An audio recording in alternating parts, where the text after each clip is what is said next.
Okay, I think we should just start, and then people will log in as we start here. My name is Hilde, and this event is hosted by the Norwegian Council for Africa in collaboration with the Union of Nigerian Nationals in Norway. We want to welcome you all to this Afrika Nå seminar that we have called End SARS in Nigeria. Did youth change Nigerian politics forever? And you'll get the answer to that here today. If you would like to see our future events, you can just go into Facebook and like our page there, which is Fellesrådet for Africa, or Norwegian Council for Africa.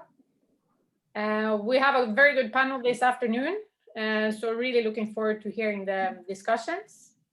And our moderator will be Camilla Haueland. She's a postdoctoral fellow at the University of Oslo.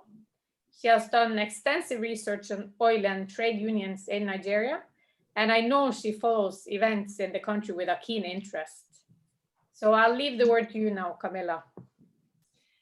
Thank you, and welcome. I see most of the participants have a fairly good knowledge of Nigeria from different kinds of perspectives. And as you all remember, this 2020, and especially since October, the issue of End SARS made the headlines even in Norway, and Norway does not cover Nigerian issues too often. But this year there was a lot of discussions about Nigeria, and especially around the protest. But the protest itself that was spurred as against the violence and brutality of police forces were maybe more of a moment than a movement, consisting of many different actors. And the issue of police brutality was more of a catalyst to discuss a lot of issues in Nigeria concerning violence, social justice, gender, economic justice, and political representation. And not least, a country that traditionally is often portrayed as a country where the main conflict lines are about religion, region, and ethnicity. The discussion changed and shifted slightly and brought new issues to the fore, especially on the generational gap in Nigeria between youth and older people. And we got the new reference to Nigeria as a gerontocracy that is run by older, but not only older, generally men, and gender issues were not only in the forefront of End SARS, but has maybe, especially since 2019, been an issue through different kinds of protests and different kinds of movements in Nigeria. And also issues of class and elitism has been kind of core issues of this movement. What we know about Nigeria is that there's early 2020, when COVID hit, there was already an oil crisis. So 2020 has been a multiple site of crisis in Nigeria, where young people are especially hit by unemployment and underemployment. And many say that 2020 was a year where youth showed that they had enough and demanded a place in the middle of politics. And we'll discuss from different perspectives what that means, what different youth in Nigeria actually asks for and want, what kind of political strategies they choose, what kind of changes they present, or what kind of challenges to the existing system they ask for. We have 4 panelists. I will introduce each before they speak. So I'll start with Uche Igwe now, who's a doctor and a scientist. He's currently a visiting fellow at the Firoz Laji Center for Africa at London Schools of Economics. He recently wrote a piece on SARS and its meanings with the title, Do the SARS protests create prospects for new Nigeria? I think Hilde can probably share that in the site, chat site. He's a political economy analyst, legislative scholar, and communication expert with 20 years of practical experience working with the parliament, government agency, local and international NGOs, the media, research, think tanks, and private sector. And he has also worked on transparency initiatives in particular, and will talk from his perspective, especially on the economic trajectory of youth in the country. And I leave it to you from here, Uche. Yeah, thank you very much, Camilla, and thank you everyone for this interesting opportunity to engage the issue of SARS once again. And I agree with some of the things you raised about what sort of disruptive implication the SARS has on, or had, and still has really, on the Nigerian political arena. On the economic side, I think that the picture still looks slightly gloomy, as you spoke about. The unemployment statistics at the moment is still 33.3 generally. The youth unemployment is still hovering around 53.4% as at the last quarter of 2020. And this has very interesting implications on the young people, especially looking at the pandemic, and also looking at the mono economy of the mono economic implications. I mean, Nigeria is a country that depends almost entirely on oil and gas, and the experiences during the pandemic clearly shows that the numbers are not, the forces that control the numbers are not forces within our control as a country. I mean, the numbers got to a negative during the pandemic, and it had very, very strong and negative implications on the economy. There's an effort to sort of diversify beyond oil, thinking about agriculture, but the interesting situation is that the escalating insecurity all across the country, the issue of bandits, the issue of criminal headsmen, and the issue of terrorism, means that many people cannot access their farmlands, not to talk about farming. On the anti-corruption arena, I think that initially there was some effort, and interestingly, I agree with you, Camilla, when you say that SARS was only a catalyst, and police brutality was only a catalyst to what is seemingly a couple of underlying issues, including corruption. But there are several implications of SARS, especially on the relationship between, generally speaking, the young people, Nigerians, and especially the young people with security agencies. It is possible that police brutality would have become more discreet, not necessarily that it has reduced. There was some small screen efforts to sort of put in judicial panels to see if some of those reported cases of police brutality could be dealt with post-SARS.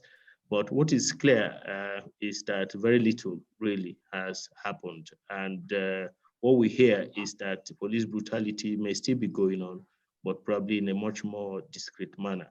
But interestingly, there are elements within the post, NSAS, post-protest,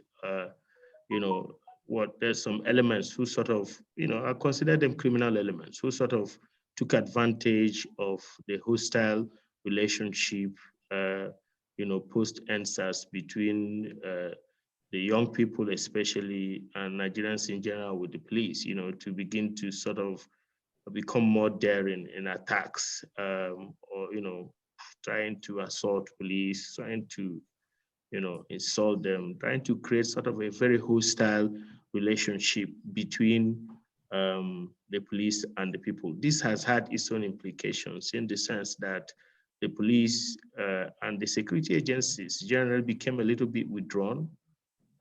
Criminality has risen, and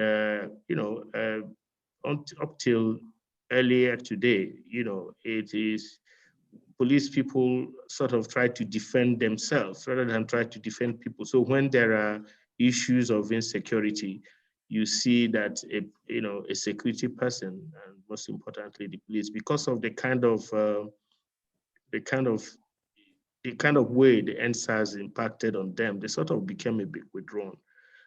So it's not necessarily a positive implication, both on the issue of corruption and also on the issue of insecurity, and the issue of the fact that NSAS itself, sort of found its way into the hands of some criminal elements, and insecurity has worsened. Police brutality might not be as daring as it used to be, but it's still going on. So if you ask me, very little has changed on that arena. I mean, the anti-corruption probably gained one young person, the head of the most powerful anti-corruption agency in Nigeria, Mr. Bauer, is going to be 40 in the coming days. Probably young people would take that, so the Soke generation would claim that as one of them. But then there are some other underlying issues that need to be clearly understood. And again, in trying to systematically unpack the implications of NSAS, it's good to understand, how the elite responded to it, and how there is a systematic effort by an organized, unit of the Sorosoke generation to take advantage of some of what I would describe as either the fallout or the opportunities, of that the NSAS created. So whether we can say that, that the appointment of Bauer, who is a young person, by all standards, is part of a way to placate the Sorosoke generation, or is a product of an engagement, an interesting engagement between the Sorosoke generation and the political elite in the country, continues to be a debate. One other thing I would like to talk about is the opportunities. Post-NSAS, or during NSAS, there were a couple of interesting things. NSAS brought in a buzz on Twitter. NSAS brought in a lot of activities on the internet. NSAS brought in the power of the digital economy, a lot of money, people were raising money on the internet, there were a lot of innovation, and it sort of opened people's eyes, to the digital economy. The world is going digital, and in a country where 61%, more than, the last time I read, I saw 28 million people connected to the social media.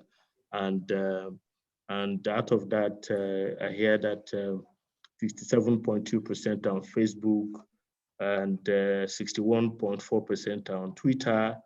And with the prominence of the digital economy, the cryptocurrency, and all the activities going on, I see the potential, especially for the young people. Now that in the post-pandemic world, we now realize that you can sit on the comfort of your room to do a few things. Now that we know that the unemployment numbers may may not, realistically speaking, decrease as frequently or as speedily and systematically as we want it to.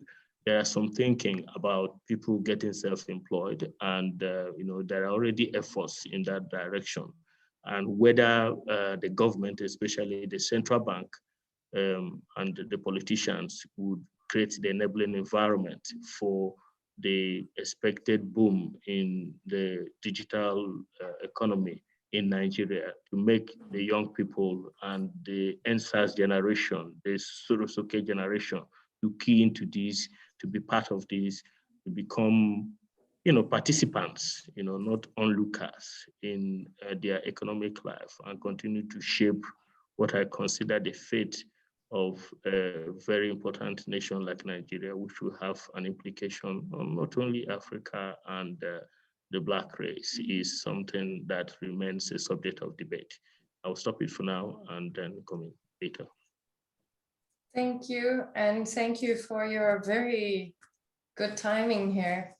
I think you brought up some very interesting issues that we'll come back to. For instance, the balancing between youth that were maybe the protesters often were referred to as tech savvy, who actually resisted the oil economy, the patronage system, but there were also youth who were used by the elites, the ones that you talk about, that were referred to as hooligans who interrupted protests and were used by that same system that the protesters may have been opposing, but also different kinds of protests, from the street to social media and in more formalized politics that Said will talk about. So we'll move forward to the next speaker, Oluwaseun Ayodeji Ozowabi. I have tried to Google her today, and I have to give up because you have been involved in so much that it's actually a bit difficult to sum up what you've done. But you have been for several years a very key feminist activist in Nigeria. And as I said in the introduction, that Nigeria is a very patriarchal society. And women have also stood up and in the same kind of catalyst factor of police brutality, but also other kinds of violence against women. And for a lot of the Norwegian Council, you have been reading Timane Adegbeya, who said in 2019 that there's something brewing in Nigeria, referring to how women were coming to the forefront, including our next panelist, who's been working especially on sexual violence against women, and it's now part of the feminist coalition that works on issues of violence, social justice, and economic justice, and also on representation. So I'm looking forward to hearing you. Thank you so much, Camilla, and it's great to be here. I loved what Dr. Uche said. And an aspect of police brutality that we sometimes, forget the gender dimension. For instance, in 2017, 2018, the Nigerian police force started raiding women in public spaces. So there was the Abuja police raid on women in Abuja. There was one also in Benin City. There was one in Port Harcourt as well, where women could not gather in spaces. The police would tag them as prostitutes or sex workers and round them up. And some of them would get arrested. And in exchange for not being charged to court, they were raped with sachet water bag, what we call pure water nylon in Nigeria. And so the activism for ending police brutality against women and girls sort of started during that process, where you had the Say Our Name Nigeria protests in Lagos, in Ghana, in Abuja, and in the United Kingdom. And this was a time where young women across the spaces were demanding action against these officers who have been identified as abusers of the law and who were violating women and girls. And this, of course, protest was organized by different youth-led organizations, mainly women-led, like Stand to End Up Initiative, amongst other organizations. And you also have the issue around, violence against women and girls in general. So you have sexual harassment in the marketplace, which birthed an initiative called the Market March, where young women will go to specific markets like Yaba. Yaba is a known market in Lagos State where a lot of sexual harassment, would occur, and there was nobody addressing that. So you've over the years, young women have been mobilizing and have been creating awareness on the issues of women's rights, whether it's violence against women perpetrated by private citizens, non-state actors, or state actors in general. So it was not a new thing to see women be at the forefront of the EndSARS protest, because over time, other young women have mobilized, have shown that they can use their collective voices to demand accountability. And that's one of the key things I loved about the EndSARS protest, where young people from, young women to be specific, from different parts of Nigeria, gathered together to either raise funds, to either coordinate protests in different states, or to provide shelter or support to peaceful protesters who were, demanding the disbandment of a terroristic unit known as the Special Anti-Robbery Squad, SARS. And this is because, of course, women and girls continue to face harassment and abuse from these units. In May 2020, during the COVID-19 lockdown, a police officer shot a young girl, Tina Ezekwe, 17-year-old girl in Lagos State, because he was trying to run after a man who was breaking the curfew, but then he shot, and killed this girl right there. And of course, word from the police is that he was arrested and he will be charged to court. But till date, we haven't gotten a response or an update regarding what has happened to this police officer. So that's one of the, the key issues we have with the police system. There's so much distrust and abuse of power, and there is no accountability and justice for those who experience those forms of violence across the board. And so the Feminist Coalition, which I am a founding member of, was formed before the EndSARS protest happened. And we were formed because we were, upset with the status quo for women's rights in Nigeria, especially, social injustice issues that some of which are perpetrated by the police. We also wanted to get more, financial literacy for women, because there is power in money. And if you look at data, majority of the women within the grassroots who experience one form of sexual or gender abuse violence are poor women. So we're looking to have, financial literacy for women, political representation as well, because we believe that when women are in places of power, they're able to make better policies that protects or sort of uphold the rights of all citizens. So yeah, that's how the Feminist Coalition came to be. And since inception, we've been advocating for these various issues, including, social injustices, issues like police brutality. And for me, I think what all of these protests or organizations have done today is to show young women that they have powers to mobilize. Dr. Uche talked about, raising funds in Bitcoin and using different techniques. We had young men doing that as well. But if you really look at the EndSARS protest, it was more of young women who were leading, raising funds and, providing all of the support, or most of the support rather, that peaceful protesters needed. So it's to show that, young women are more, will I say bold? We've always been bold, but we are bolder now. We're able to mobilize.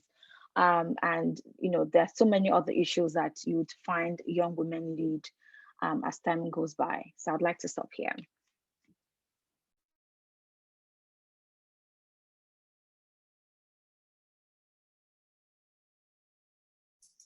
I tried to mute myself and not to make noise, and then I forgot. Thank you so much. Now you talked a bit slightly on questions of class issues, something that me and Said share some interest in. And you also touched on issues of lack of representation and access to power. And one of the issues of the SARS movement was also to define themselves as classless and generally outside the system, and in many ways refusing to dialogue with government, who asked for dialogue, where many young and youth activists said that to go into this kind of dialogue would per definition be a problem, because any such kind of forum would be a space for corruption. And in that context, I think it's particularly interesting to hear how Said reflect on how youth protest in general can, will, or should transcend into more traditional forms of party political activism and into the election, especially in 2023. And for those of you who have not met Said before, he's a regular writer for Africa as a Country, and he has a PhD that I actually read, which is about party politics and challenging perspectives on Nigerian politics as simply about clientelism and more ethnic kinds of politics, the more ideology, etc. So I'm looking forward to hearing your perspective, Said. Thank you, Camilla, for that great introduction, and thanks to the panelists who have spoken. It's a delight to be here. Since I have only very few minutes, I'll just get right into it. But just to say that, you know, there was a lot that came to mind when I received this prompt to think about SARS from an electoral perspective. And so I've tried to fit a lot into what I'm going to say here.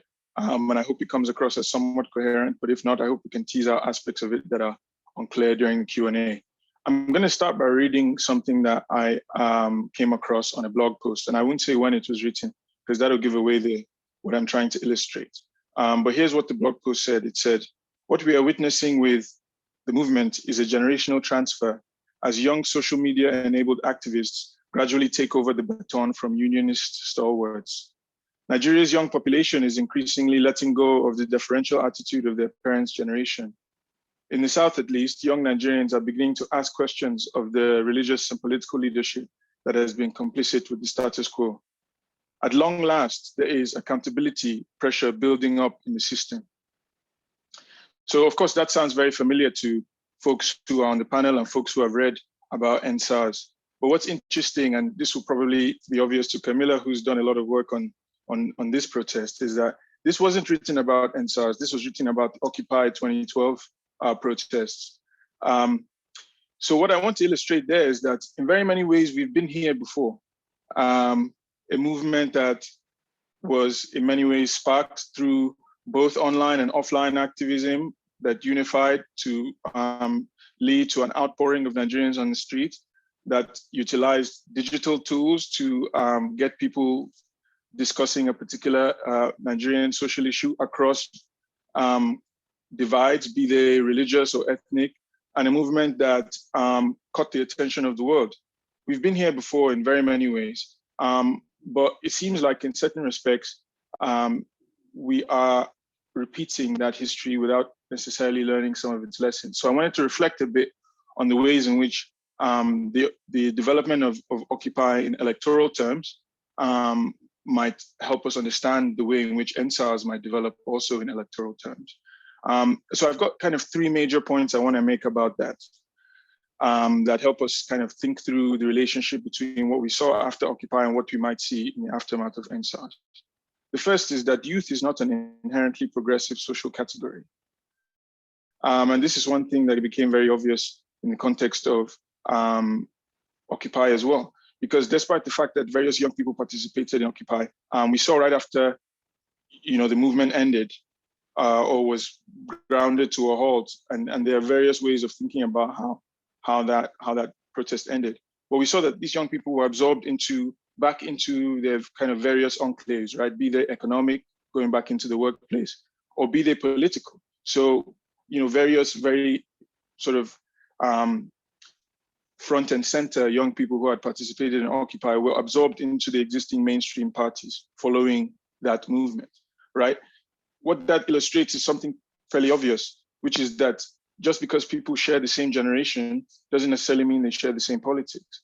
And the notion that there's a sort of Soroseke millennial or Generation Z politics that's specific to our generation, I think blinds us to the differences that are inherent within any generational and age group.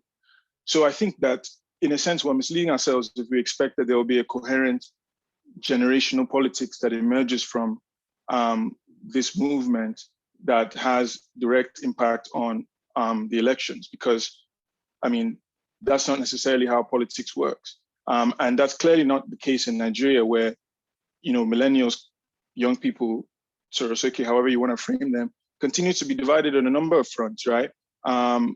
Continue to be divided in terms of, what kinds of candidates they want to support, continue to be divided in sort of regional terms, and continue to be divided in terms of what kinds of political parties they support. So, I think maybe it's a bit of a not necessarily optimistic perspective, but it's to say that there is no direct kind of sort of automatic flow from age and from a sort of generational subsegment of society into a unified political force. And then the second point to make that I think relates to Occupy as well is that, the relationship between protest and political parties is not necessarily presupposed, right? We saw in Occupy that it did provide some momentum for the mainstream political parties. So some people have argued, including some people here today, that Occupy provided some momentum for the emergence of the opposition coalition that formed and became the APC, which is now in office. And if you Google the Occupy protest and type in one or two of the leaders who are in power now, you see that a lot of them were actually on the streets also protesting during that previous movement. And similarly, we saw leaders of members of the national opposition, which of course was in power at the time in Occupy, saying that they wanted to end SARS,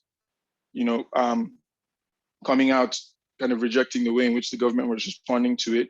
And we also saw smaller alternative parties take to the streets, in fact, in some respects, lead some of the protests in Lagos. So for instance, the African Action Congress, which is kind of institutionally related to the Revolution Now movement, was a very central part of kind of keeping NSARS as a concept, as an idea alive. And members of the African Action Congress and Revolution Now had taken to the streets as far back as 2018, protesting about NSARS. So political parties have been a part of this, but that illustrates that not one party necessarily stands to benefit from that outpouring of energy and excitement that we saw.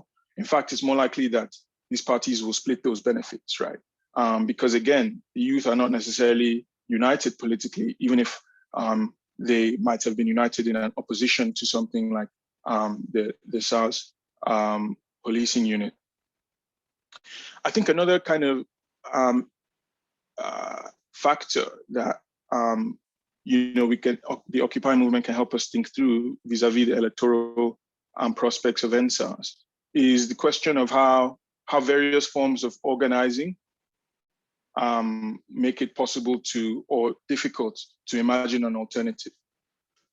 So one of the lessons that NSARS learned from Occupy was that there is a possibility that having a kind of hierarchical structure can lead to co-optation. So some lessons that I think some civil society activists drew out of Occupy was that the role of labor unions in Occupy, who took a prominent role in that protest, ultimately led to the protest being kind of co-opted from above. That's one kind of key idea that has come out of how people have tried to understand Occupy, even though it's also been challenged. So I think that this movement tried to learn from that one by saying, hey, look, let's avoid that kind of hierarchical organizing structure. But I think one of the limitations of the alternative that was pursued, which was a sort of leaderless, non-hierarchical structure, was that it made it difficult to then talk about alternatives or build alternatives, because without having a kind of organizational structure that unifies the various participants, then it's difficult to sort of pull together the various ideas and have a sort of deliberative conversation about where we want to go next. So I think that, perhaps the wrong lesson was learned, that rather than sort of dispensing with forms of organization that might have hierarchy, maybe the lesson to have learned from Occupy was to make sure that whatever hierarchy existed was democratic and accountable to people offline, people on the ground, people across the country, rather than, in a sense, unorganized or without a kind of structure. And so I think that leads to a final point that I wanted to make about, electoral politics and protest. And I think the role of social media emerges as perhaps a double-edged sword here, because there's an extent to which, as the previous commenters have said, this enabled a new generation of people in Nigeria to have a political impact because, they could do so with tools available to them, your phone or with your computer, within the comfort of your room.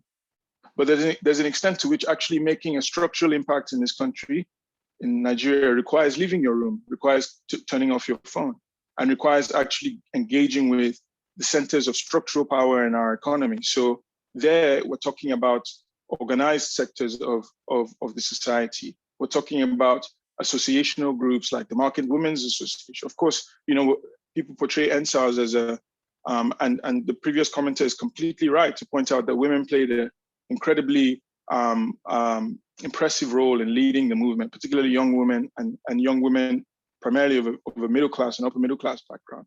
But historically, women have always played a role in leading both protest and political movements in Nigeria, but through more recognizable organizations that, of course, don't necessarily provide as much space to younger women, but nonetheless have a lot of power, including the Market Women's organizations. And this is, a set of actors that were more present in the Occupy protest in 2012 than we saw in NSARS. And I think that limits the electoral capacity of a movement like NSARS, because it's through these associational groups that the existing mainstream political parties are able to mobilize voters when it comes to election time. So I think that here we see a kind of potential limitation of social media. I see that I'm basically out of time, so I'll just wrap up by saying it can also become a bit of an echo chamber for would-be activists and people who can actually have a much broader impact in society, because we being sort of the tech-savvy Nigerians who have the capacity to buy data, who can actually have the tools to continue to engage online, we find that we're, in these moments we can be trapped talking to ourselves, and not necessarily, cross these barriers and reach out to the segments of society that are consistently mobilized by the mainstream political parties in the form of electoral politics. So it might be building kind of new capacities and, bringing us in touch with new tools such as cryptocurrency, et cetera, online. But is it really helping us build structural power offline? And it seemed like that was a problem that confronted Occupy and also to some extent confronted NSARS. And then a final point to make there about social media is there's an extent to which Occupy saw Nigerians actually use social media to mobilize, perhaps for the first time. This was right in the midst of the Arab Spring. There was a lot of optimism at that moment about the capacity for social media to break entrenched power in societies. But I think that some of that optimism has started to wear out, and for good reason, right? Because we've also seen that, social media is doing a lot more to try to increase engagement and try to sort of generate resources for shareholders of these big companies than it is to actually create sustainable social change. So is there a sense in which Nigerians used social media in 2020 and 2012 rather to create this new possibility of changing society?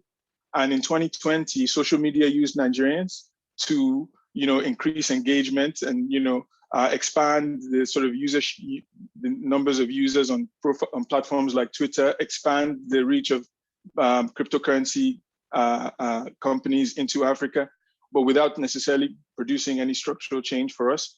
So I think these are some provocations that are maybe important to consider if we want to think through in a more sustainable manner how protests of this sort can actually have a wider influence on electoral politics. And I think I'll leave it there for now, and then maybe say a bit more when we come to the Q&A.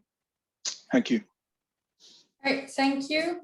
I think I want to sum up what you said, but go over, because one of the things that happened with both Occupy Nigeria in 2012 and SARS was the engagement of the diaspora. There were protests in New York, in Toronto, and in 2020 also in Oslo, where Torope Shokunbi, who is a member of the Union for Nigerian Nationals in Norway, arranged and co-hosted with African Youth and the Norwegian Council of Africa.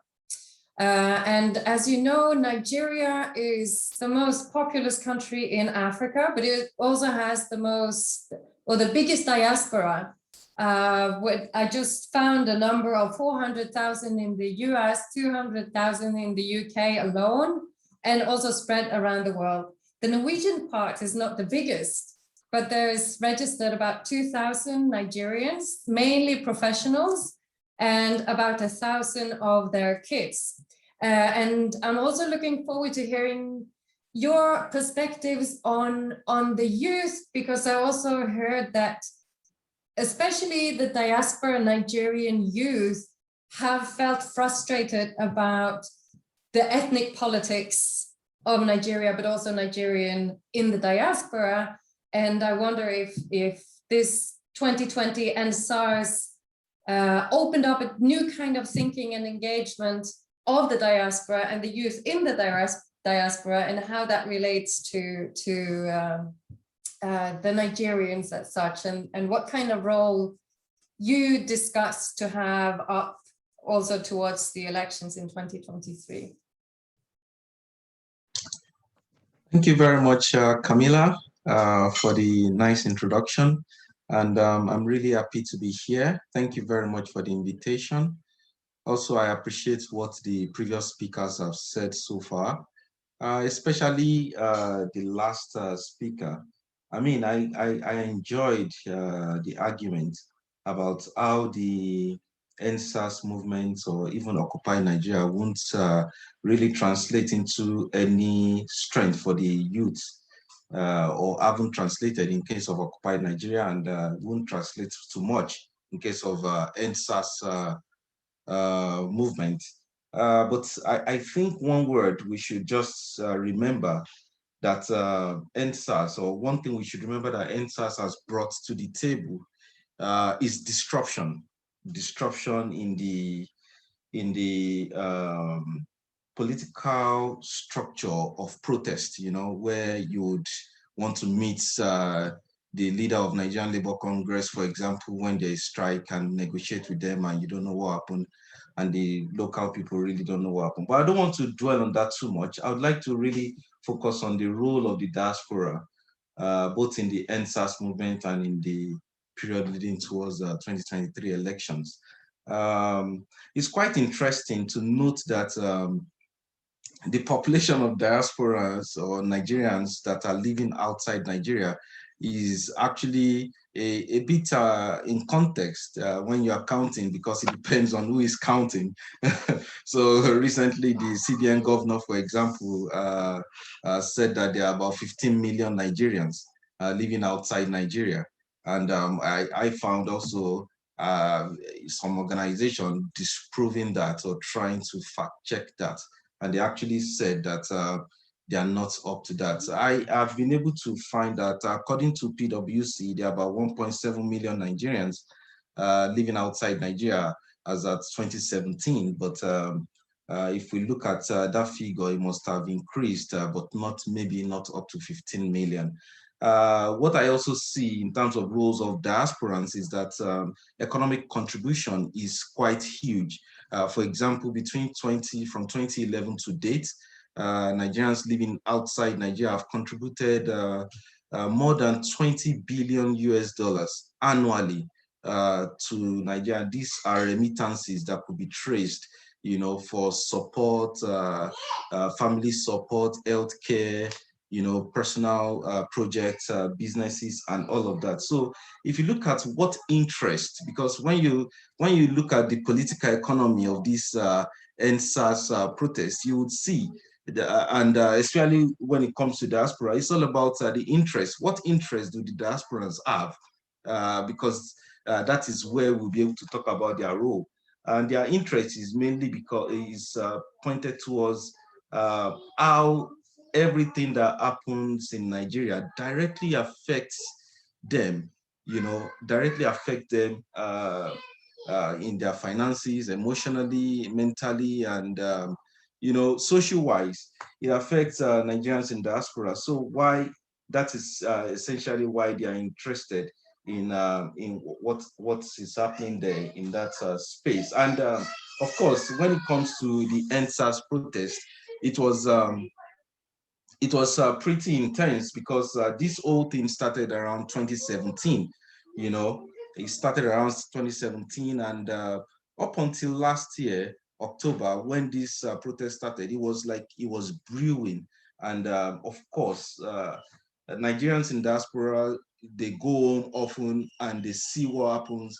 I personally, I had an encounter with the SARS police operatives, and I was only saved by the presence of my kids in the car when they accosted us, and then I was let go. So many people go home and they face so many things, and this actually makes them to want to do something. So when the protest brew, the role they play, essentially, I came across so many write-ups from Nigerians living abroad, especially people who engaged financially, contributions, people opened GoFundMe accounts just to send financial support down to different groups that are organizing protests in different parts of the country.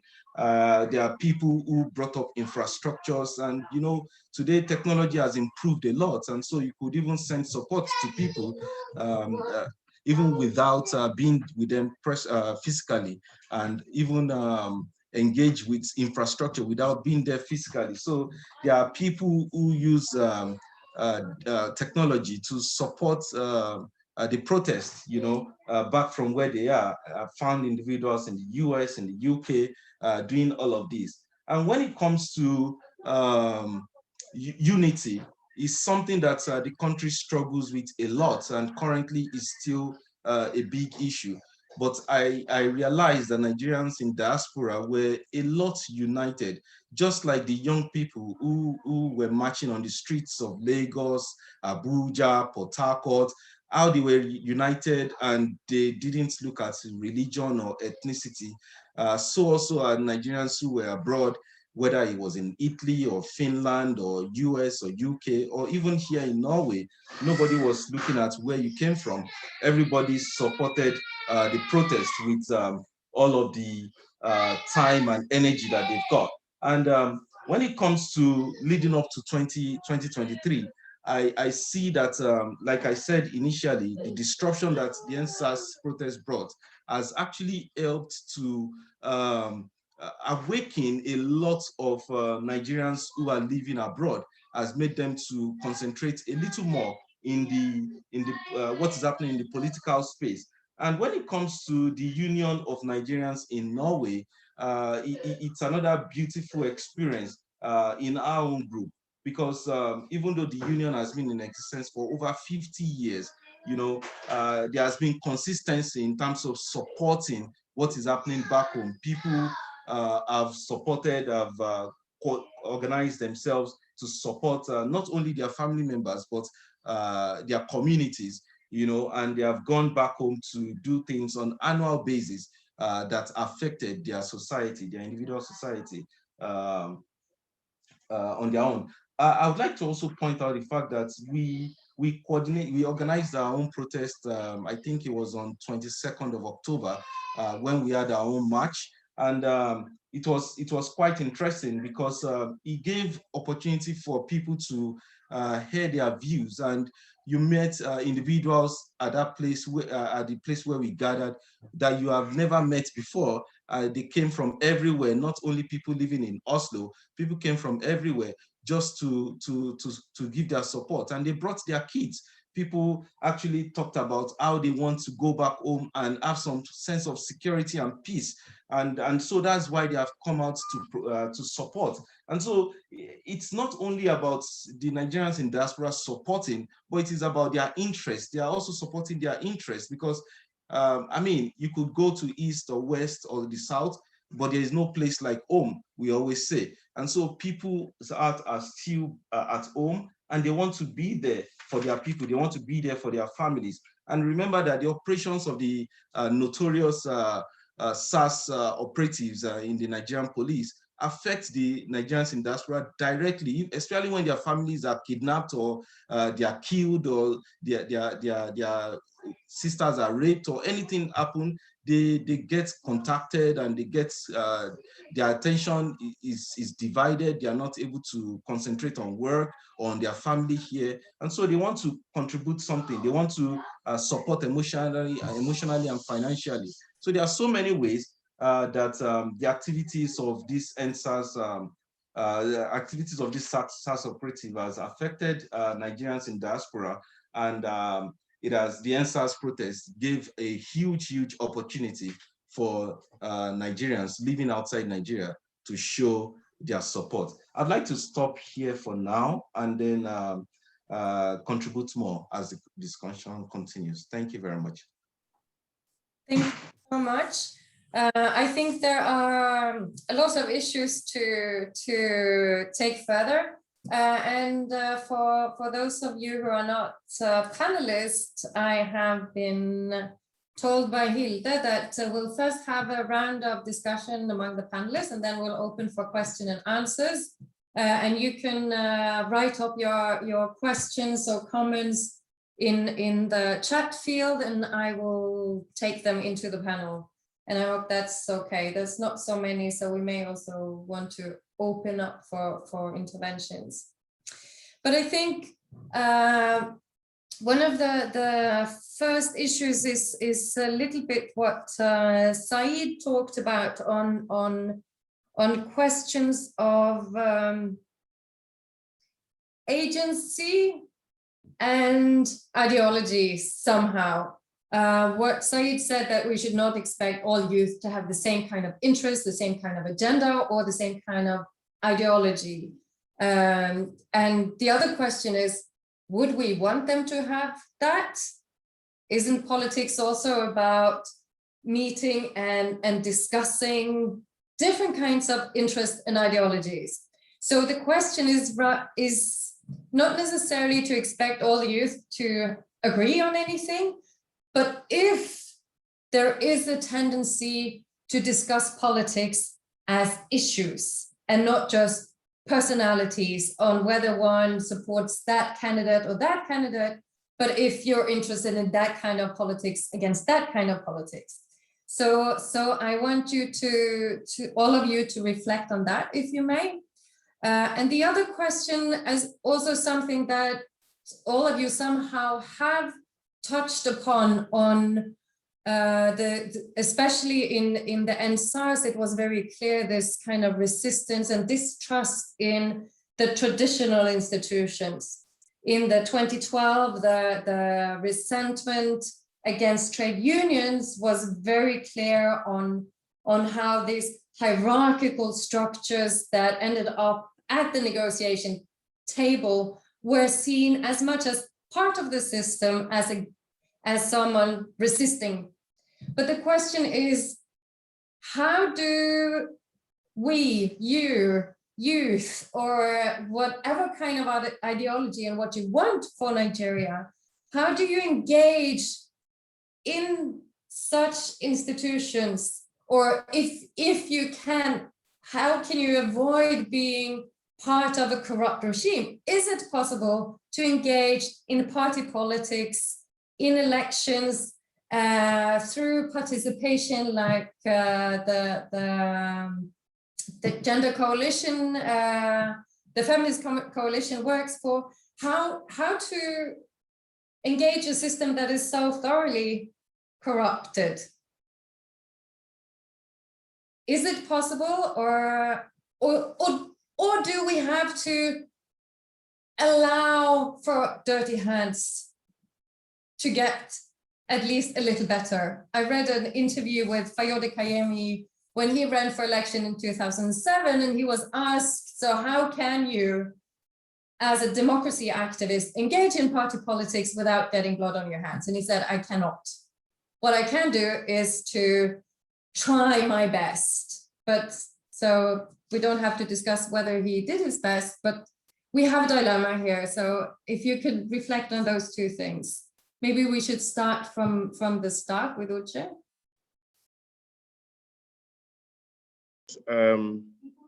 I think that it will amount to oversimplification for us to sort of propose that the protests, whether Occupy Nigeria or even the SARS, was at any point driven by a coherent ideology, or even, ideology of any kind, really, for want of a better way to describe it.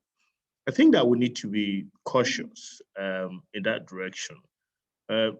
For people who observe the SARS very well, if you ask me, it is easier to say, while there are people who had some ideology, it was dominated by people who were angry.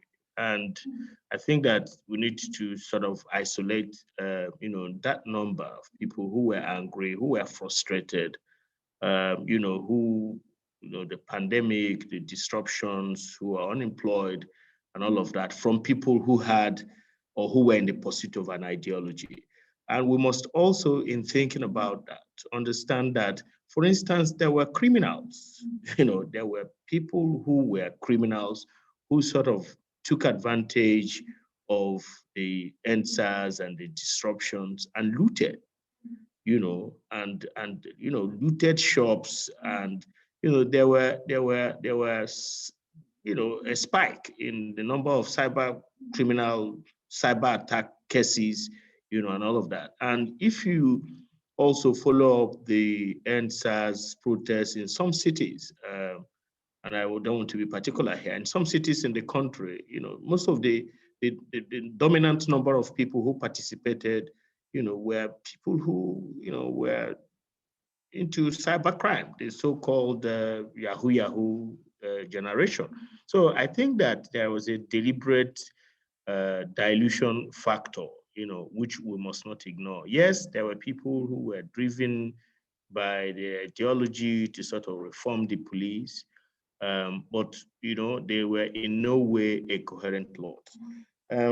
Distrust in political institutions. I think that if you look at, and I align with some of the things that Said talked about, if you look at the politics of the whole SARS thing, you sort of, and especially the whole idea that a leaderless revolution would be a more effective revolution, and the fact that there were risks of cooptation in the past. I think that that was also slightly overstretched, because at the end of the day, these guys are not government officials, and if we are pursuing change, then dialogue is necessary. And I suspect, with hindsight right now, that if, for instance, they wanted to, there were some initial conversations that took place. We must not forget that. And they sort of got results because they had a set of demands, including having to disband the SARS, the SARS whatever group in the police, which government decided to do, and a couple of other things. I mean, some say that the list continued to stretch and everything. So, but at the end of the day, translating those demands to results and reforms will be anchored, at least from what we recorded. I mean, the initial success is recorded. It can only happen when there is a conversation. So for me, in that regard, I see that as a lost opportunity. Is there a time that, we will come together, everybody will agree to pursue in a particular way? Are there going to be people who will be co-opted, even with the leaderless revolution, even with the way that they tried to frame it? There were also people, who were, for instance, doing counter demonstrations. In places like Abuja, for instance, there were people who were attacking the protesters. If you look around, this protest succeeded in some parts of the country and not in other parts. There were people who were raised to have counter pro-government demonstrations. But I do not think that, by framing it that there will be no leaders, there will be no conversation, then you find out that by so doing, what the organizers of NSAS did was to create an us and them. And for me, that became really part of the problem. It was easy for government to say, okay, now that there's nobody talking to us, let's go and shoot at them. And immediately they were shot at, their morale, was effectively broken. The state used force, and that was why it was easy to disperse them. People scattered, and up till now, coordination is difficult. I mean, I know that people will have other views, but I'm happy to sort of engage further. Okay, thank you. I can also tell the other panelists that if you feel the urge to comment on what others have commented instead of my questions, you're free to do so. Oluwaseun. Thank you, Camilla. I just have a few things to say. With regards to Occupy Nigeria and NSAS, we need to also understand the context in which these two different protests happened. The government we were dealing with at the time isn't the same as we have now. And if you look at the past history of having protests in Nigeria that has leaders, there's always this dialogue, and then when there is dialogue, promises are made, and then those promises are not fulfilled, and the momentum dies. So young people decided to try a different strategy for two things. One, to avoid infiltration, and the second, for protection. It's easy to target identified leaders of a movement, but when you have like a decentralized movement, it's more difficult to identify who is leading it, who can we coerce, who can we kidnap, for instance, or who can we kill. So that was the strategy that young people were looking at. Oh wait, I think my network failed a bit. To make everyone on the NSAS movement feel like leaders in their own rights, and lead the protests in the different states that they were in, and collaborate with other people who were protesting across different states in Nigeria. And translating NSAS to political movement or getting involved in political spaces is an entirely different conversation as well, because if you look at examples of those who were part of Occupy Nigeria and where they are now in the political space, they are even worse than those they were fighting against at the time. So there's no, for lack of a better word, we did not have a good template to work with, or we didn't have like a coordinated effort that had long-term impact that we could follow. We wanted to try something different, and there's no harm in trying new strategies. You make mistakes, you learn, and you rebuild. And the only reason I would say that NSAS has sort of died down a bit is because of what happened on the 20th of October, where protesters were shot at. Whether protesters decide to dialogue with government or not to dialogue with government should not really be the context here. The context should really be about what is the demand. Disband SARS. You say you've disbanded SARS, but even during the protest, people were still being arrested, harassed, extorted, maimed while people were protesting. How then can you trust such a system? How do you want to dialogue with such a system? So young people decided not to dialogue, not because they are, anyway, they said we are coconut head, but because dialogue for so long hasn't really yielded impact. It's always been about activism and advocacy and, lack of a better word again, stubbornness that has sort of yielded a bit of impact in Nigeria. So that's what young people wanted to try differently with the SARS movement. And unfortunately, the lives that were lost on the 20th of October 2020 sort of gave us a bit of a setback.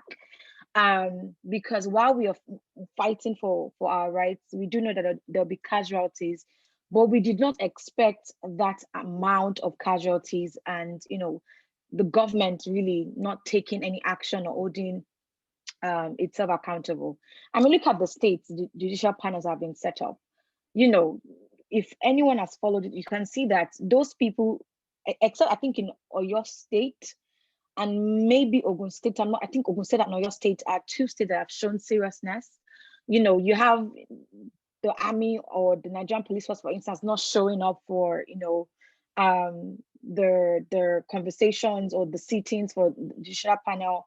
You have being presented with evidence, but outrightly denying that this violation happened. So how can you then trust such a system that has over time shown that they do not value human lives? They will just dialogue with you, maybe absorb you into their political party.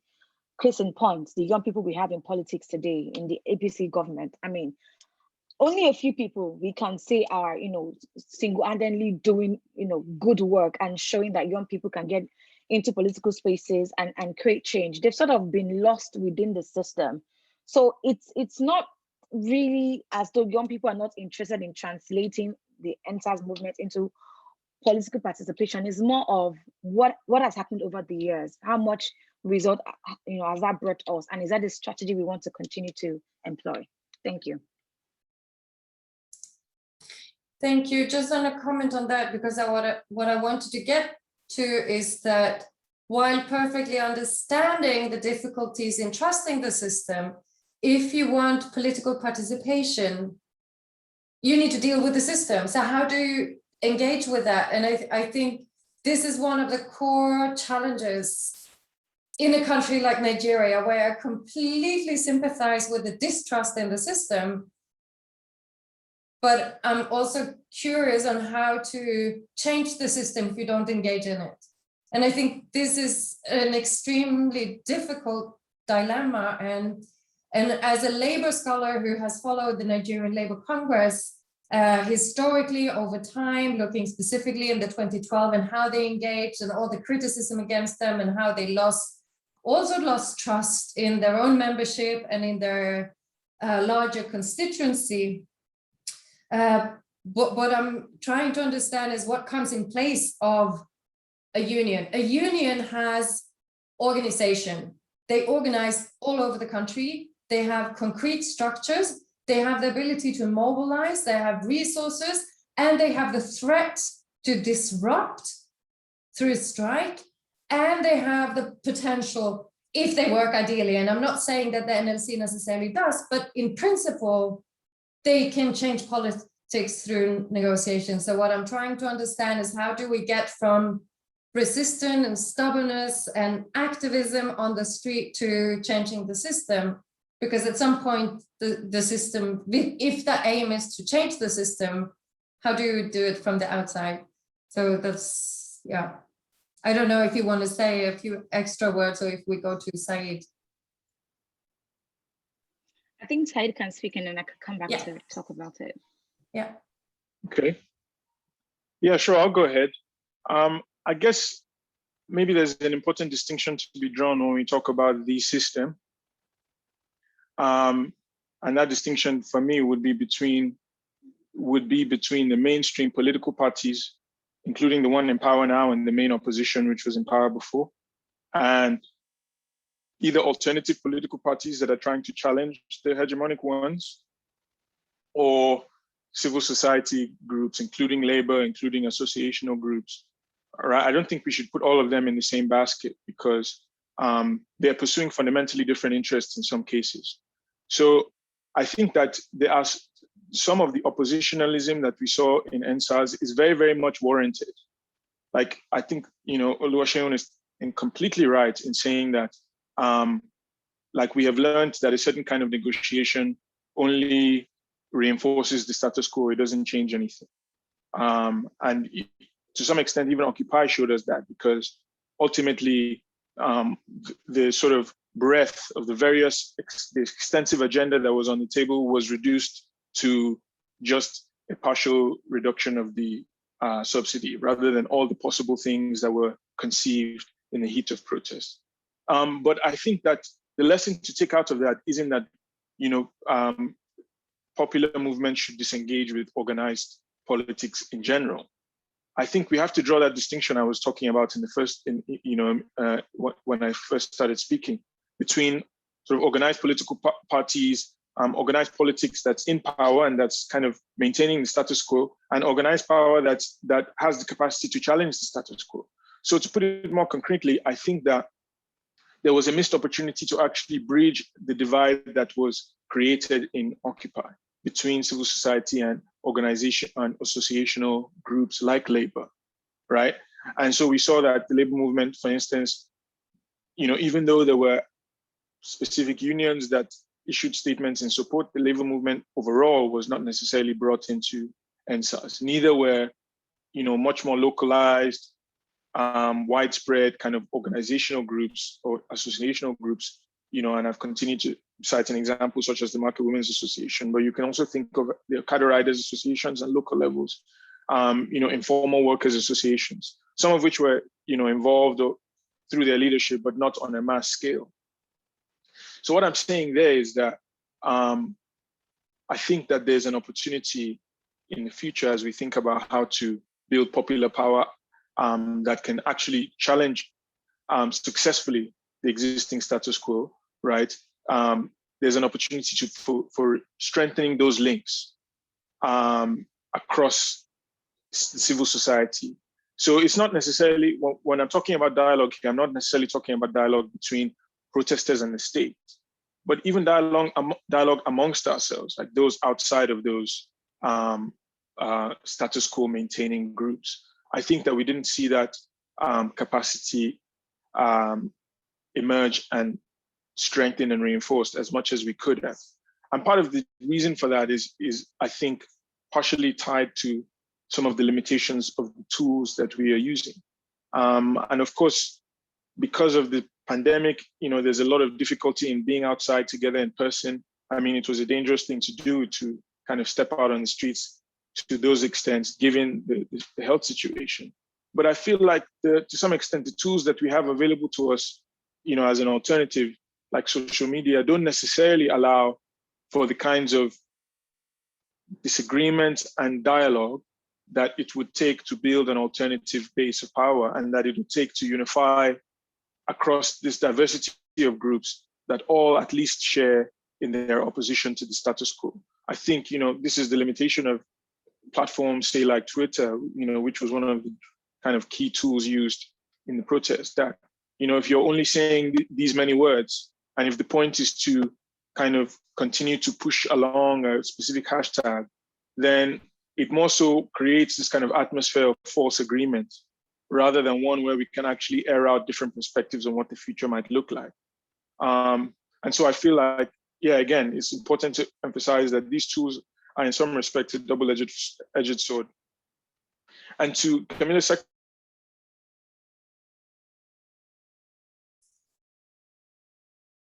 I think you're freezing, Said.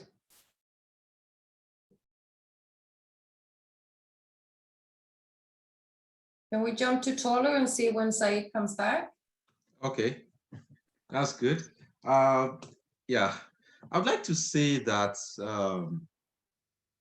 COVID-19, or the pandemic that is still ongoing, was sort of like a beam of light that was shown on the whole world, and revealed so much in terms of how the leadership of different countries are. In the case of Nigeria, I would like to say that the COVID-19 pandemic revealed the kind of leadership that that the country has. And for those of us that live outside the country, it's a different experience for us. not only because we have to support family members or our friends or organizations that we are part of in Nigeria, but also because of the fact that we have a different experience where we are in our respective country, whether you are in Italy or you are in the US or you are in the UK or you are in Norway. So there are different experiences. You can see leadership come to play. And how the leadership in Nigeria treated the situation did not even help the young people. And so there are so many people who are unemployed, or even people who are employed, but their businesses are shut down, or who are doing personal businesses. So it was like enough fuel for the protests to happen. And it was enough for the people, you know, like the members of the UNN, where I am, which I am representing here today. We were able to see a lot of what is happening there and how the leadership interacted with the people. And so for me, personally, I could see a lot of greed in the leadership, a lot of greed in the people, in the government. And for example, when it was revealed that there are a lot of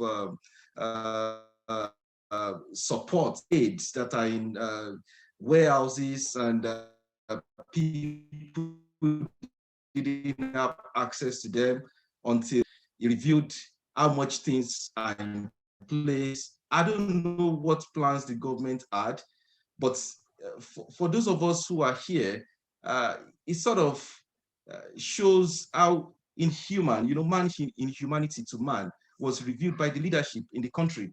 And so how we perceive this is from the position of empathy for the people, for the young people who were protesting, for the, I mean, people across ages, all ages, who are living in that situation. And when it comes to the election that is coming up in 2023, the SARS protest, I would like to say, has helped us to see where we have to pitch our tent, where we have to, in which camp we have to pitch our tent. And it has to be with the people.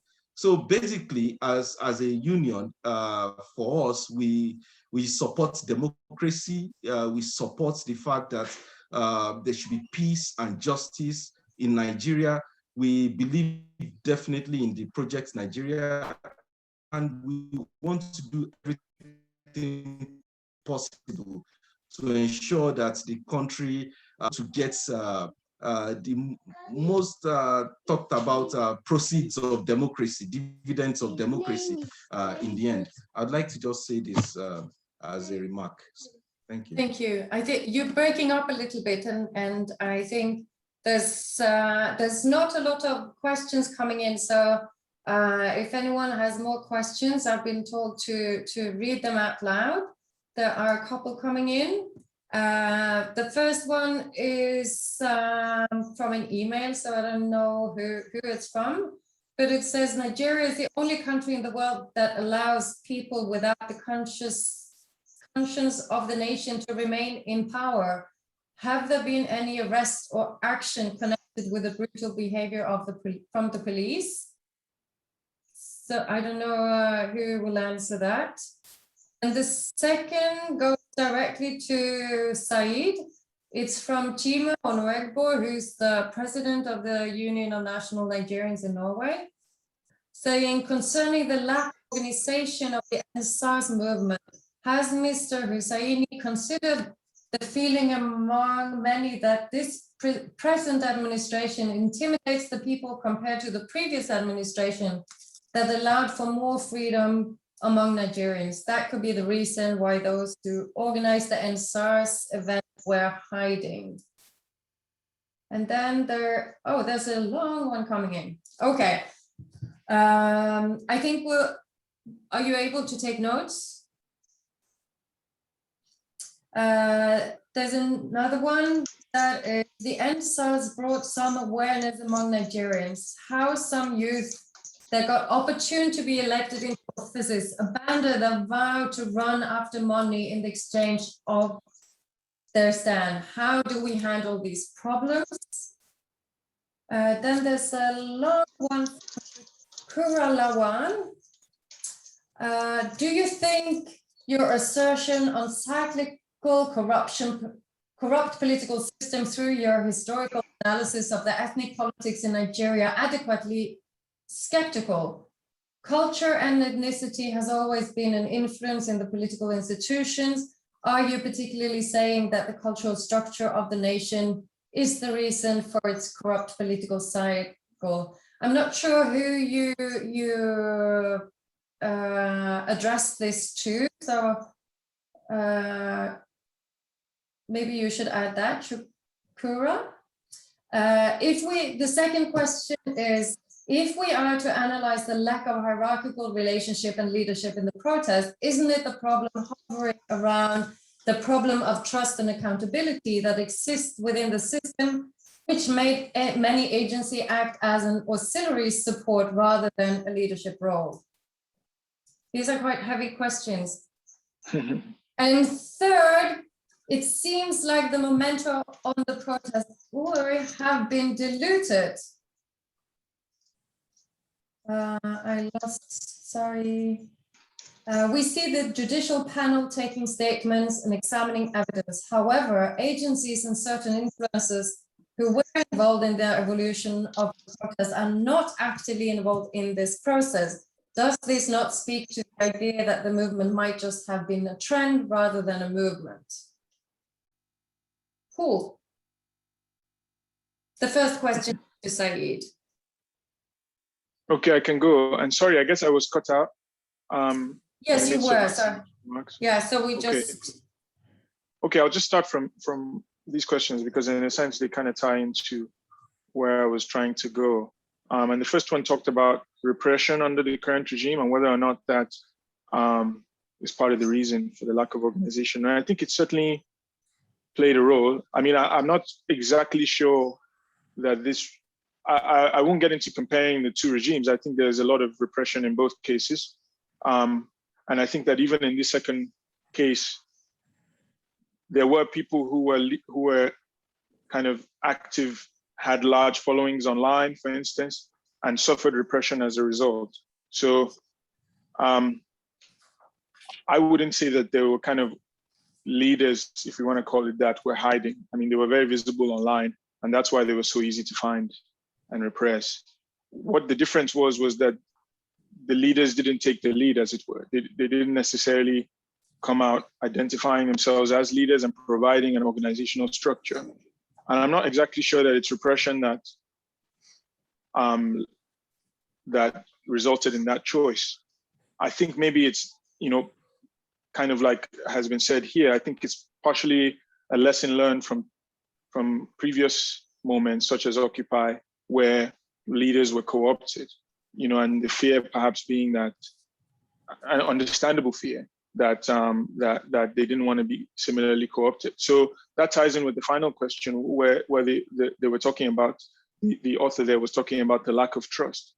And I think that's true. I think that's huge. And there, I don't want to talk about lack of trust between the citizens and the state, because there's no reason for the citizens to trust the state. So, I mean, at the moment, I think where that becomes more problematic is lack of trust amongst citizens, lack of trust amongst people's organizations. And I think that is a critical challenge that we need to resolve ourselves, right? And I think this provided us an opportunity to do that we didn't necessarily take. But how do we do that? I think that it's about building the capacity to actually make decisions democratically. Within the people's movement, we need to exercise our skills at democratic decision making. So there, it's not about dispensing with leaders entirely, but it's about making them accountable to democratic decisions. And I think there's no way to escape from that. That's the foundation of a democratic society, will be local democratic organizations. And I think we've not really had enough experience experimenting with that. And protests such as this give us an opportunity to do that. But I think there's a possibility that the sorts of tools you use can either expand that opportunity or constrain it. And here we found that those opportunities were somewhat constrained, unfortunately. Thank you. I also want to add a little bit to Said's point there on kind of intra-movement or intra-citizen cooperation, because from my experience going to Nigeria for field work, I interact with unions and environmentalist groups and activists in Lagos from different kinds. And my sense is that there's a lot of common interest and a lot of energy being spent on pointing fingers and little energy in coming together. So I'm also wondering if you see this kind of efforts to engage horizontally, if not vertically. If for those of you who have followed Occupy Wall Street back in 2008, in New York and in many places in the US, they said that the activists from the Occupy Wall Street did not necessarily enter into party politics, but into community politics and build slowly. And some will say that this is also for the leftists, that what brought Bernie Sanders, after all, quite far in the election campaigns in the US. And that's from a very leftist point of view. But is there any, do you see these kind of movements on the ground in Nigeria of interacting more across classes and regions, etc.? Just to add to all the questions that you already got, sorry. Can I say a few things?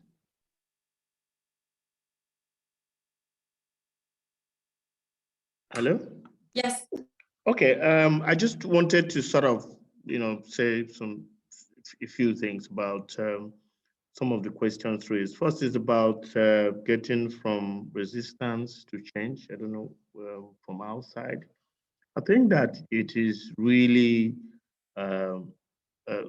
very difficult for the Nigerian situation, because I think it is easier said at the abstract level. The change we talk about, the change that will take Nigeria forward, is a change that would, there's a displacement reaction that needs to take place. And there are beneficiaries of the status quo. So what it means is effectively retiring the beneficiaries of the status quo. And that is an interesting goal to have in mind, but how to operationalize it will remain a challenge from outside, because whether we agree, I mean, this is a subject of debate, but the end SARS and the Soroseke generation threaten the gerontocratic Nigerian political elite, and it is natural for them to resist, to be resisted.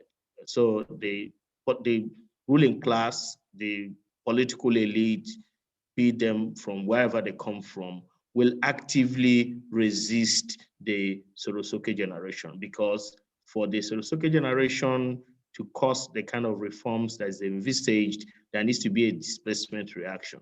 And it is only natural that these politicians will protect their spaces. So I think that there needs to be some more thinking, some more rigorous thinking that needs to happen. And that rigorous thinking should happen, some physically, some virtually, but more in the minds of people, so that there will be consciousness from within.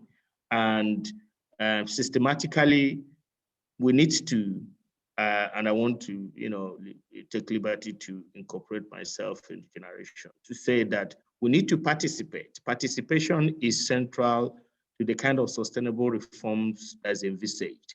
And I can say that very many people who came out to protest during the NSAS protest, I mean, like I said, there are several fragments to the lot, but I'm sure, and I'm happy, for others to contribute to this, many of them do not have voters card. Yes, there are conversations that even when you vote, your votes do not count, but the key to participation in elections is to have voters card. And, how have we leveraged on that awareness that we got to say, okay, if we need to cause change, we need to participate, even if we don't participate in joining a political party, but we need to have a voter's card. So connecting that anger, that momentum that's generated to real issues, pragmatic decisions that need to happen, civic education that needs to happen, I think that hasn't happened. And there's someone who talked about the ethnic and cultural fault lines and corruption. You know, there's some of the ethnic and cultural fault lines in the country that is fueling corruption and insecurity as old as the country. Some of them are even constitutional. So again, you know, it will amount to oversimplifying the conversation. Say, wow, one eruption, you know, for a few days can sort of completely obliterate some of those fault lines. So, but what we need to do is that we need to have a deliberate, systematic process. SARS on the streets, fantastic. SARS on Twitter, fantastic. But SARS reforms in the minds of the young people, very, very effective. Be you in politics, be you in private life, be you in the diaspora. If we're able to, and I think that's what hasn't happened, if we're able to raise a generation of Nigerians who have shared interests, who have shared objectives, to systematically retire, for want of a better word, the current gerontocrats in power and usher in a new Nigeria. I think that is possible. And just to contribute to that, I think we've sort of learned key things from this protest that we'll take forward. I agree with Said in terms of, you know, the tool that we use, which is social media, Twitter to be more specific, did not really connect everybody at the grassroots, be it, you know, Okada Riders Association or Market, you know, Women Association, you know, those kind of people were not actively engaged as a body in the NSAS protest. And I think that's one key lesson that we can take from here for future engagements. And with regards to how do we get, you know, that change if from the outside, I'd say that youth organizations like Yaga Africa have been leading a campaign called Not Too Young to Run, where they have been working with young leaders across different states in Nigeria to get them to run for office, get them prepared, run for office, and also keep them engaged while in office to ensure that they are really in those spaces to create change, like they, you know, wanted to create. But I mean, it's just it's a step at a time. You know, we don't trust the system, yes, but we still have to, you know, actively engage with the system and even get into the system to create change from the inside. So that's going to happen, you know, one House of Reps member, one governor, one senator at a time, and then we can have like a network of young leaders in those spaces who can hopefully create better laws and, you know, protect the rights of citizens. And then finally, to respond to the question from Shukura Lawal, who talks about the judicial panel taking statements and examining evidence, but influencers or agencies who were involved in the evolution of the protest not being actively involved in the process. I do not agree that, you know, it was just a trend. NSAS was a movement, and if you could not tell, I would tell you because I was on ground. People were, you know, angry. You know, some people I met on the protest grounds even said, if they're going to kill us, they cannot kill all of us. Like, people have gotten to the stage where they were frustrated and they were willing to die on the line so far as, you know, SARS was disbanded. But I will tell you that one of the reasons people did not actively join the judicial panel, again, is due to lack of trust, because some people felt like, you know, it's a waste of time engaging in a system that would only give a result that protects themselves. You know, there won't be real accountability. And also the nomination to be a part of that system comes from the government. So if government approaches you to be a part of the panel and you're not interested, of course, they have to find other people. So we can't fault people for not, you know, trusting the system. We can only, you know, oh God, my light is gone again, sorry. You can't fault, you know, people for not trusting the system. We can only continue to encourage each other, you know, to get involved in the process. And I would, use the case of the protest in Jos, for instance. It wasn't just about carrying placards in Jos. The people in Jos did something different. They actually went to communities to carry out civic education for, people at the grassroots. Do you know about your political parties? Do you know how to, select the right leaders? Do not accept those who try to bribe you with one bag of rice. Youth in Jos actually did this. They did civic education. Was this sustained across different states? Not necessarily, but that's one approach that was adopted, and we can always explore. But at the moment, everyone is just trying to catch a breath and re-strategize on where do we go from here. And that's why I think these conversations we're having are really critical, so we can learn from our mistakes and incorporate new suggestions or new ideas. Thank you. Tolu, I'm looking at time. I'm sorry, I should have said that we should also wrap up, and so I think this will be kind of a wrap up.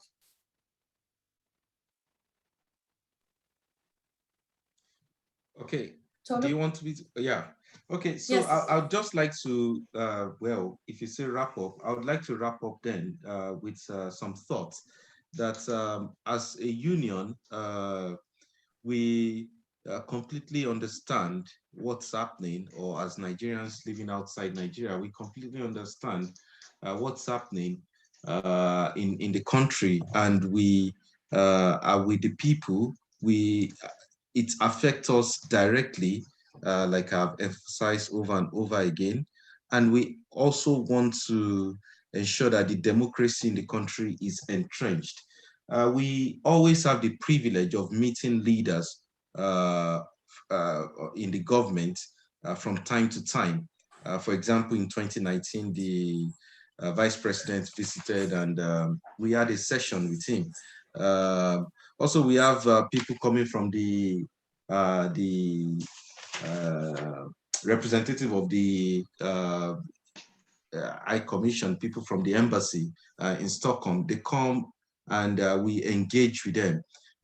We use this opportunity actually to make known our interest, which is always the interest of the common people in the country, letting them know what the people who we relate with, especially our family members from our different communities, we let them know the feedback we are getting from them and how this could be solved. Of course, also our members here, we actually communicate the message of peace and unity, and we discourage anything that threatens the democracy or the unity of the country. And so the interest of the people, the interest of the unity of the nation is always at the center of our interest. And as much as possible, even when we have investment forum, for example, engagement with the central bank for different purposes, because as you know, we always have a fund being transferred home. We use this opportunity to carry through the interest of the people, especially in terms of how the people benefit from whatever efforts we are making, because it's very difficult for example, banking and all those things to get to every corners in the country. So, but when we interact with them on this platform, we use the opportunity to, suggest to them means by which things can become much better. As much as possible, as 2023 approaches, we have interest in the election coming up, and I personally, I encourage my peers here and at home to engage in the election. I have my voter's card, and I'm very much interested in joining in the election. So that is how I'm going to close up. Thank you very much for having me. Thank you. I see the time is already 38 past, so we've passed our time already. If there's any burning issues that you want to throw out at the end, I will give you a quick. Okay, yeah, can I just jump in really quickly with a couple of burning issues to conclude? I mean, I was really encouraged by the point Oluwaseun made there at the end about people in Jos using SARS to do civic education. And I think there's a lot of possibility inherent in that we can really push forward as a way to encourage and build those horizontal links across people's organizations that Camilla was talking about. So the movement moving beyond expressing disagreements to an